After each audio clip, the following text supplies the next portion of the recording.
د دې نه پس زه د تولاندۍ ادبي ټولنې سرپرستیاله او زموږ د فزیکس په دنیا کې یو لوی ساینټسټ او د پېښور یونیورسټۍ د فزیکل اینډ نومریکل ساینسز فیکلټۍ ډین یا ډاکټر یاسین اقبال یوسفزی صاحب ته بلنه ورکوم چې راشي او تاسو ته خپل کلام ووایي.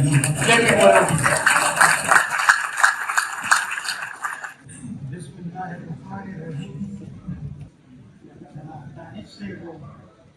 قدرمند صوابع بار وکیلان او صدران د تولاندۍ مشرانو او کشرانو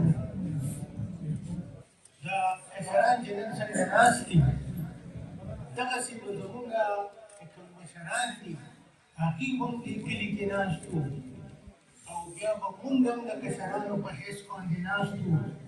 د تولاندۍ یو ډېر لوی او دروند ادبي تاریخ لري.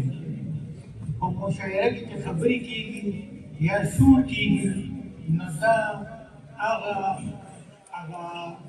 میر تکي میر چې ډېره زمانه پس دلی ته لړ یکیا جانی اور بود باز پورب کے ساکنوں ہم جیتے رہنے والے اس جڑے دیار کے هغه مزه پکې نه ښکاري. د ادب او خوند پکې نه ښکاري.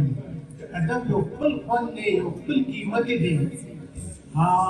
دانش صاحب د نن اتیا څلور نیمې شلې کاله مخکې دلته چې کوم زمونږ په یادو کې لومړی شاعر یادېږي نو هغه رسول اخوند چې غوړېدلې د دنیا بازار کې خاص سوداګر د ډېرې ډلې پکې ناست چا سودا پکې د لال جوهر وکړه چا له ور نه راغی یو دم دی په لاس او یا درې ربه لرمه کله یو شي کله بل شي جدا د رب د ربه.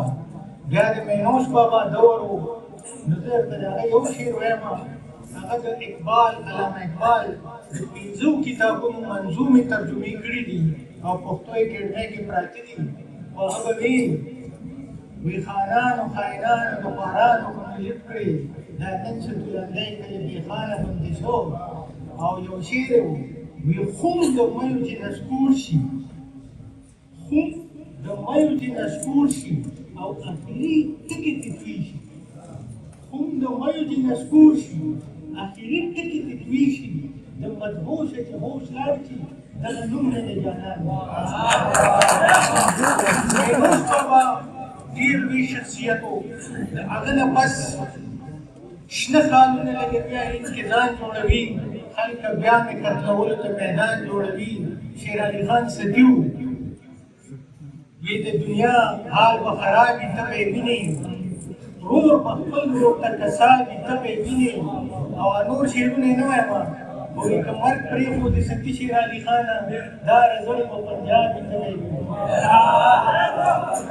تولاندۍ په ادب ډېر مول کلی دی او دې کلي ته د خپلې زمانې لوی لوی شاعران او ادیبان راغلي دي. نن بخزاده دانش چې دی دا زموږ د زمانې شاعر دی.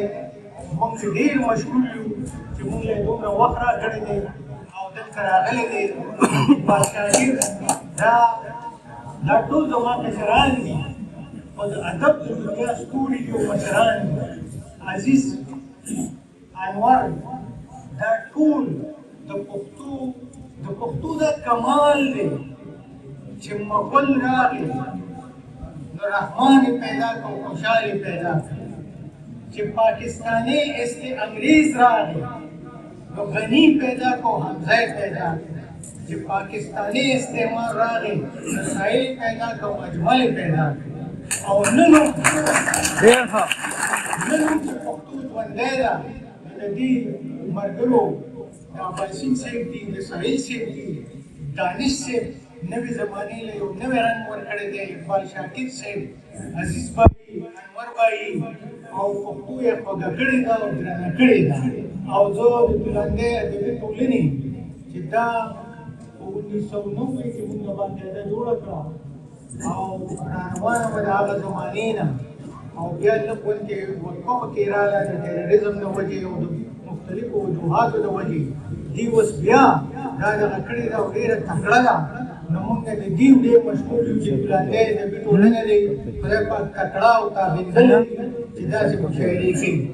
دلته ډېر شعرونه نه وایم خو دانش صاحب ته یو شعر وایم چې دغه موبایل ویډیو بس په دې چې کې ته دا مې به خدا به لیدلې، خیر ته به ما د لاس پاره بس چې ته مې لیدلې دا د مینې ابتدا وي او وساره راغلې دا د مینې انتها او یو دغه دی هلک وخت ووایي راوړه که.